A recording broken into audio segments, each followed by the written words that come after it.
So let's continue to read Jeremiah chapter 37. We're definitely going to go over today, fair warning.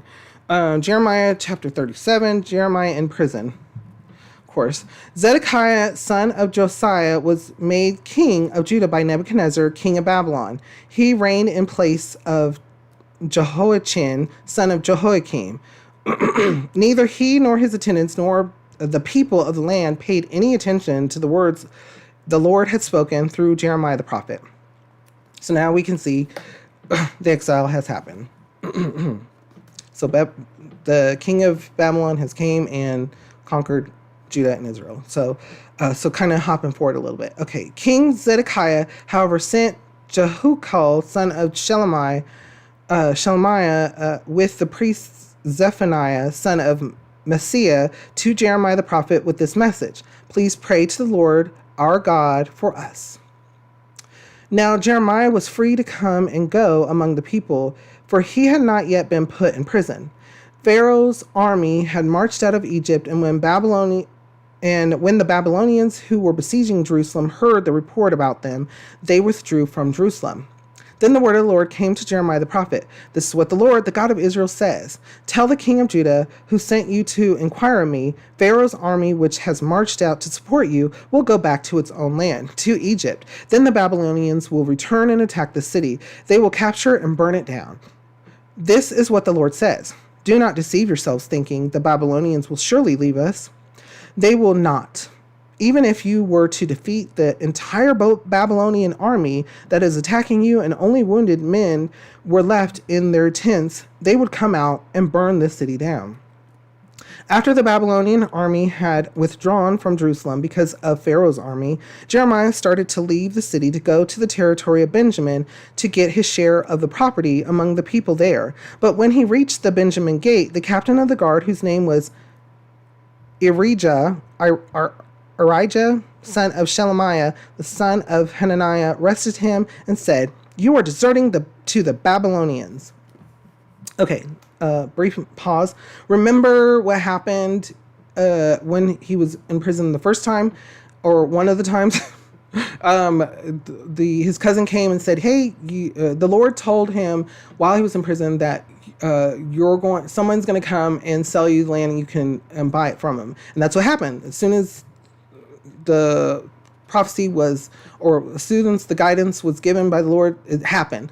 And he did. He purchased land. So that's why he was leaving. He wasn't leaving just because.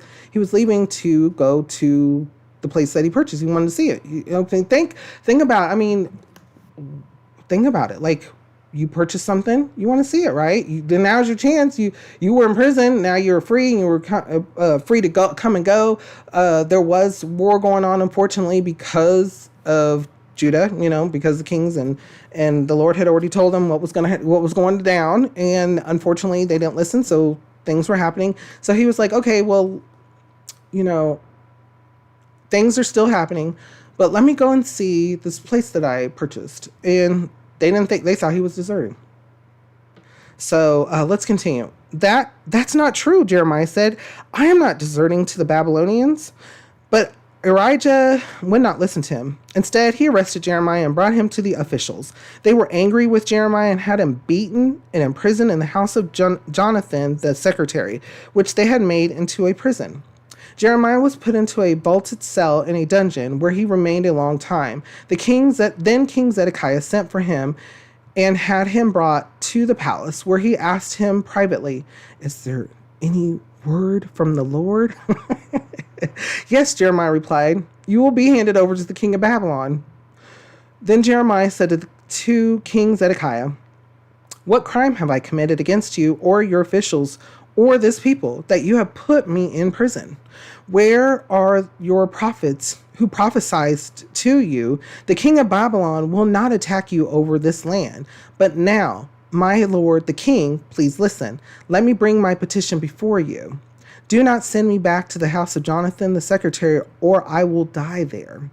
King Zedekiah then gave orders to Jeremiah to be placed in the courtyard of the guard and given bread from the street of the bakers each day until all the bread in the city was gone. So Jeremiah remained in the courtyard of the guard. So King Zedekiah, who was placed there, okay, and by the king Nebuchadnezzar on the because King of Babylon had already came and taken the previous, remember, the one that was told that they were going to be going to Babylon, that's where they were going to die.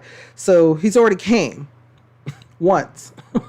and so here's King Zedekiah like, okay, things have been going exactly how Jeremiah said. So let me see, is there a word from the Lord? And then Jeremiah's like, yeah.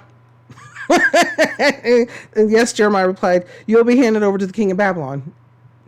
Next.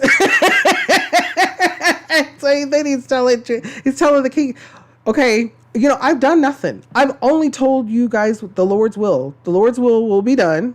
It's happening. Why am I treating it like prison? Don't return me to the worst spot that you guys made at all. If you're going to keep me, just at least put me someplace else. And so that's what happened. Because King Zedekiah had a little bit of, just a touch, maybe just a touch of understanding what the Lord was saying. But at the same time, we're going to learn that what Jeremiah's going to say is coming true. So bringing past to present, though, there's so much here.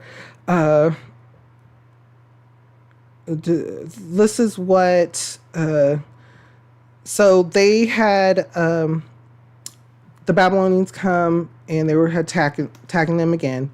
And then Egypt came out.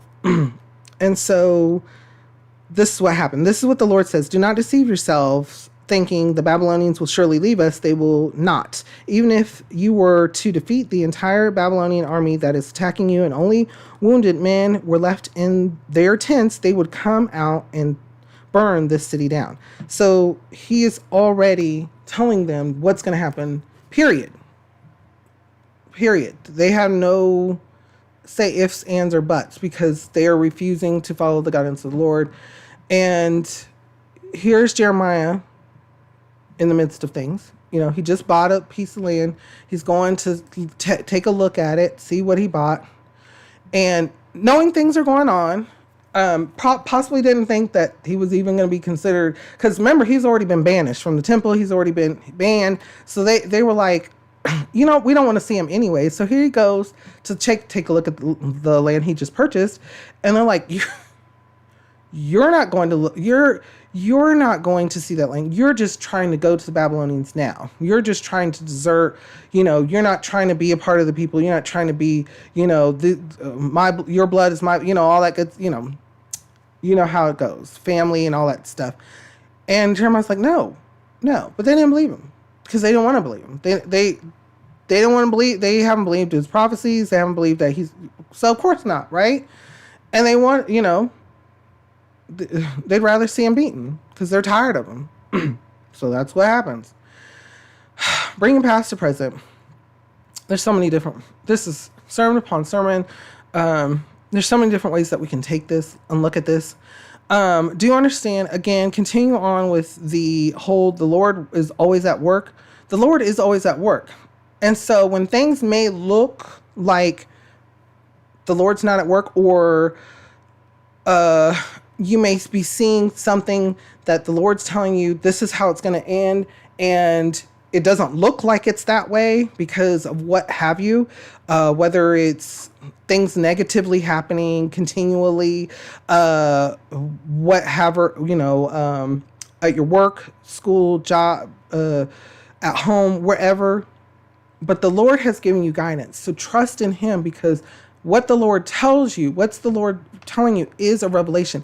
It is what is going to happen. So have faith. Have faith in the Lord and understand. And that faith, having that faith will bring that peace, will bring that comfort, will bring that understanding that yes, though things may look bad right now, this is for a time, and this time has been set because the Lord said this will be finished in this way. Remember, he is the good shepherd, and it's on the Lord's time, and the Lord's time is perfect in all ways. So there's a lot here. Before we go on, though, what kind of thoughts or feelings come to your mind when we read over this? How does it make you feel, and what does it make you think?